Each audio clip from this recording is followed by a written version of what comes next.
las varias guerras que se estaban planificando. Edward Smith era el capitán del Titanic. Había navegado las rutas del Atlántico por más de 20 años. Era llamado el maestro de las aguas del Atlántico Norte. Había trabajado para el jesuita Morgan por muchos años. Edward Smith era un jesuita laico. Esto significa que no era un sacerdote, pero que sí era un jesuita de sotana corta. Los jesuitas no son necesariamente sacerdotes. Aquellos que no son sacerdotes le sirven a la orden a través de su profesión. Cualquiera puede ser un jesuita y su identidad no ser conocida. Edward Smith le sirvió a la orden de los jesuitas en su profesión de capitán de mar. Existen muchos puntos interesantes acerca del Titanic y los mismos se discuten en un video hecho por la National Geographic en 1986. El video se titula Los secretos del Titanic. Cuando el Titanic partió de la parte sur de Inglaterra el 10 de abril de 1912, Francis Brown, el maestro jesuita de Edward Smith, abordó el Titanic. Este hombre era el jesuita más poderoso en toda Irlanda y respondía al general de la orden jesuita en Roma. Veamos lo que dice el video.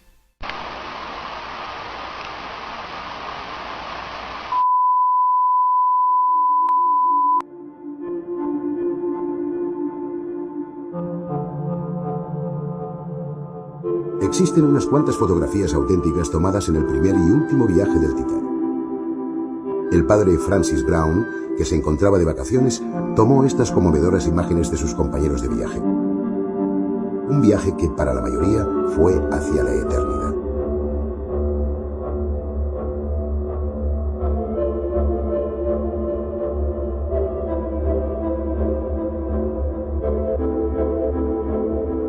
Al día siguiente, el Titanic hizo su última escala.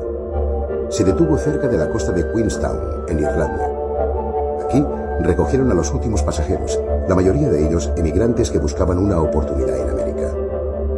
Aquí fue donde desembarcó el afortunado padre Brown, autor de estas fotografías.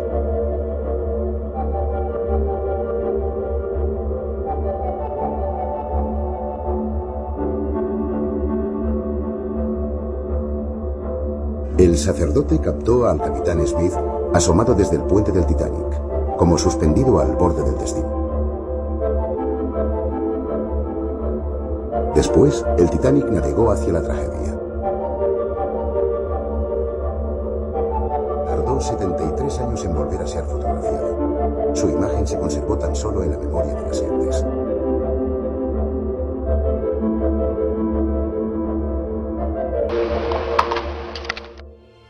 Aquí se muestra la maldad de los jesuitas al máximo. El párroco abordó el Titanic, fotografió a las víctimas y posiblemente le informó al capitán acerca de sus juramentos como jesuita, y a la mañana siguiente lo despidió. Brown revisó con Edward Smith por última vez en cuanto a lo que tenía que hacer en las aguas del Atlántico Norte. El general jesuita le dijo a Francis Brown lo que iba a suceder. Él se lo dijo a Smith y el resto es historia. Edward Smith creía que el general jesuita era el dios de la sociedad, y que nada sino su toque eléctrico podría activar sus cuerpos muertos y crear en ellos vida y acción. Hasta que él no habla, ellos son como serpientes enredadas en sus frías tumbas, sin vida e inactivos. Pero en el momento en el que le da la orden, cada miembro se levanta inmediatamente, dejando todo lo que hubiesen estado haciendo incompleto, preparados para saltar al que se les requiera saltar y golpear donde quiera que se les pida que lo haga. Thompson. A Edward Smith se le ordenó que hundiera el Titanic, y él lo hizo tal y como le fue mandado hacer. Por el mandato de Dios es ilegal matar a los inocentes, robar, cometer cualquier maldad, porque Él es el Dios de la vida y de la muerte y de todas las cosas. Por lo tanto, nuestro deber es cumplir con sus mensajes. Brownlee.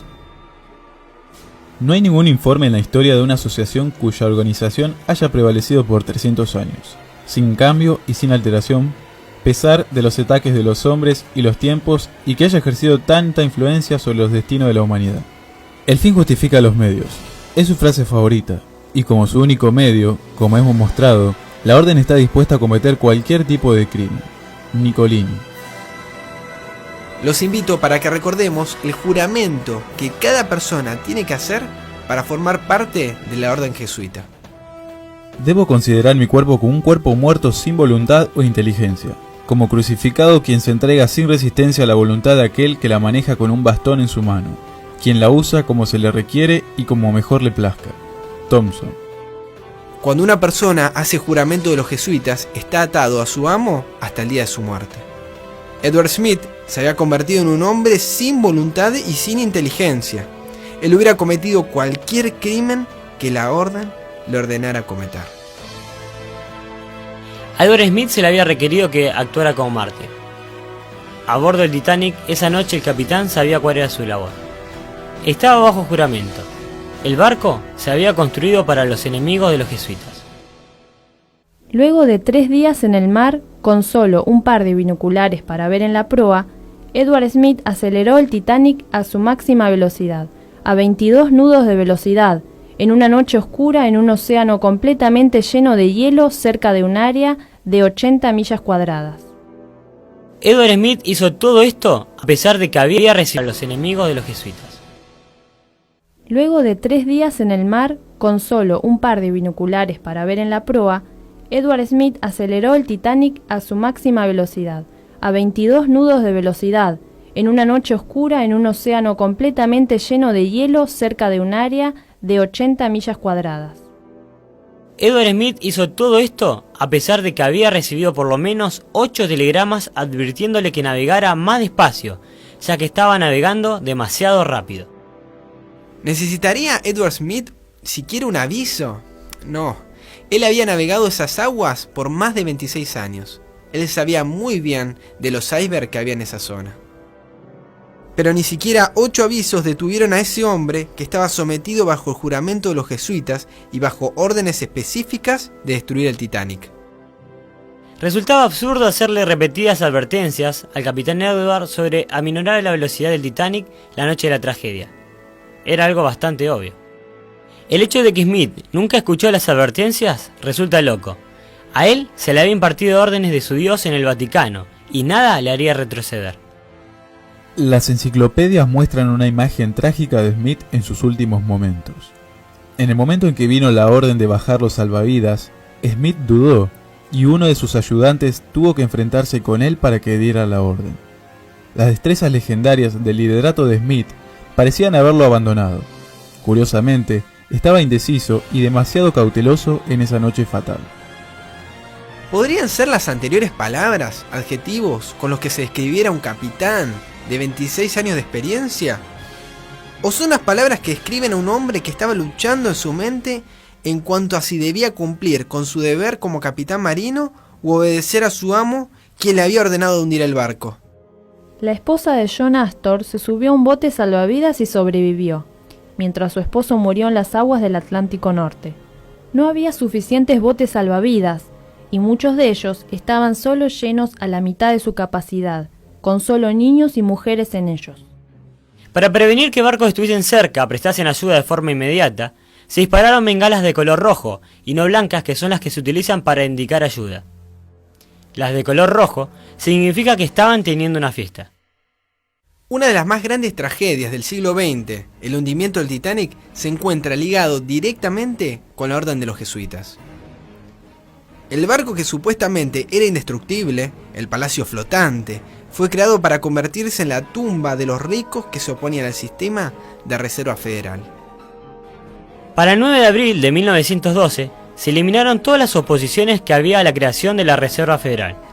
En diciembre de 1913, surgió el sistema de Reserva Federal de los Estados Unidos. 8 meses después, los jesuitas tendrían los fondos suficientes para, a través del Banco de la Reserva Federal, poder ejecutar la Primera Guerra Mundial. De esta manera abrimos las puertas para el siguiente análisis. La tierra no es esférica, este reino es plano. La tierra no es planeta en la raíz etimológica de su significado. Dos tipos de estrellas, las del tomo y las errates, o denominadas astros. Tampoco son lugares terra firmes donde se pueda irme. El engaño fue impregnado en todos lados. En la escuela cuentan cuentos que inventa la elite Hollywood y Kubrick. El alunizaje fue montado, el pirate del espacio exterior. Se implantan en la imaginación imágenes a modo de fotos creadas por ordenador. Hablamos de estafa multimillonaria y sabotaje al ser humano.